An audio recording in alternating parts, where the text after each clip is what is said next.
అబ్బా ఈరోజు నాకు ఫస్ట్ టైం శాలరీ రాబోతుంది. ఫస్ట్ టైం నేను శాలరీ తీసుకోబోతున్నా. ఎంత వస్తుంది అంటారు నాకు శాలరీ? 3 lakhs ప్యాకేజ్ కాబట్టి నాకు ఎంత లేదన్నా ఒక 25,000 అయితే వస్తుంది. పక్కా వస్తుంది. 25,000 వస్తుంది కాబట్టి ఒక 10,000 షాపింగ్ పెట్టుకున్నా. ఒక 10,000 వచ్చేసి డ్రెస్సెస్కి అన్నిటికీ పెట్టుకున్నా కూడా ఒక 10,000 నా ఫుడ్కి హాస్టల్కి ఖర్చులు పోయినా ఇంకా 5,000 ఉంటుంది. హ్యాపీగా ఎంజాయ్ చేసుకోవచ్చు. నేను ఎక్సైట్మెంట్ ఫీల్ అవుతుంది. అమ్మయ్య, ఫ్రెండ్స్కి ఫోన్ చేద్దాం ఫస్ట్. హలో హారిక, ఎలా ఉన్నావు? ఏంటి ఈ మంత్? సరే కానీ పోయిన నెల నువ్వు నాకు 2,000 ఇచ్చావు కదా, ఆ 2,000కి 1,000 రూపాయలు ఎక్స్ట్రా ఇచ్చేస్తా, తీసేసుకో. ఓకేనా? ఇంట్రెస్ట్తో సహా ఇస్తున్నా. ఇంట్రెస్ట్ మీద ఇంట్రెస్ట్ వేసి మరి నీకు ఎక్స్ట్రా 1,000 ఇస్తున్నా. పండగ పైసలు అయితే తేకపోని మమ్మీ, ఏమా నాకు శాలరీ వస్తుంది ఈరోజు. మీ ఆయన చెప్పు, నాకు ఇంక నుంచి మీ ఆయన దగ్గర నుంచి ఒక్క రూపాయి కూడా అవసరం లేదు.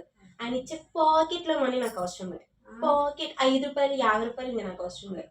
నేను పెట్టుకోగలను. నాకు 25,000 వస్తుంది. అదే 25,000 వస్తుంది.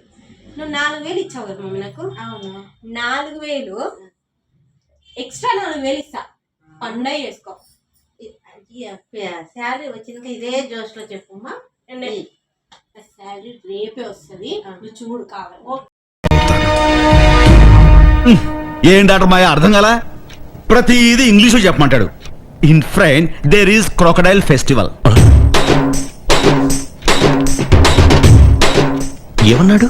In France there is crocodile festival అన్నాడు. అంటే ముందుంది ముసళ్ళ పండగ అని. ముద్దస్తున్నా. శాలరీ పడింది. అవి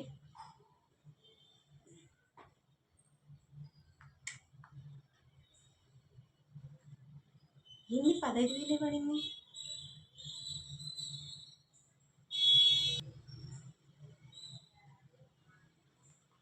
శాలరీ ఏంది నాకు 15,000 పడింది. నీకెంత పడింది? కాన్ఫిడెన్షియలా? అమ్మా చెప్పవే తల్లి, 15,000 పడింది.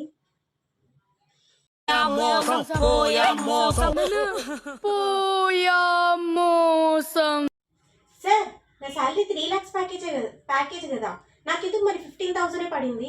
ఏమైనా ప్రాబ్లం అయిందేమో చూడండి సార్. నాకెందుకు 15,000 పడింది? ఏందమ్మాయి శాలరీనా?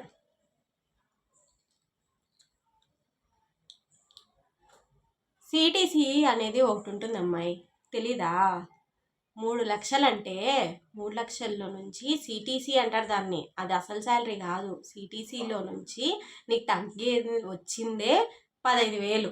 ఓకే, అందులో ఇన్సూరెన్స్ అని ట్యాక్సులని అన్నీ కట్ అయిపోయి నీకు వచ్చేది 15,000 అనమాట. అంతే. సిటీసీ వేరు, అది వేరు, 2 వేరు.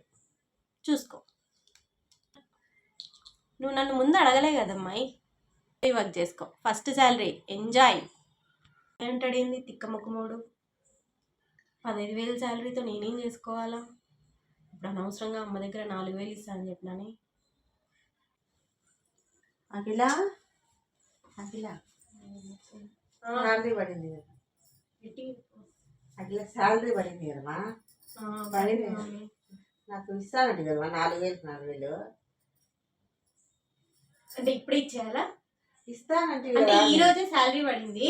పడిందో లేదో అప్పుడే ఇచ్చేయాలా? 30 రోజులు కష్టపడినా 30 రోజులు కష్టపడిన దానికి నువ్వు 4,000 ఇలేవు నాకు. నువ్వే కదమ్మా అనింది ఇస్తానని. మమ్మీ, ఓ 2 నెలలు తాగిస్తావు. 2 నెలలు? ఆ రోజు అంత జోష్గా చెప్తుంది కదమ్మా. మీ డాడీ చెప్పుకో అది ఇది అంటే కదమ్మా. ఏమంటే నీ సర్లే. డాడీ కాడు 1,000 రూపాయలు ఇచ్చి. ఇప్పుడా నీకు శాలరీ వస్తుంది కదమ్మా, మళ్ళీ నేను అడిగితే ఎట్లా? శాలరీ శాలరీ శాలరీ శాలరీ వస్తే సరిపోతుందమ్మా? నేను ఆఫీస్కి వెళ్ళాలి, ఇంటికి రావాలి, ఎన్ని ఖర్చులు ఉంటాయి, ఫుడ్ ఖర్చులు, అన్ని ఖర్చులు అయిపోయింది శాలరీ. నువ్వు అడిగే 4,000కి నేను 4,000 ఇస్తా, రేపు నెలలో ఇస్తా. ఇప్పుడు డాడీ కాడ నాకే ఒక 1,000 రూపాయలు ఇప్పి ఛార్జీలకి.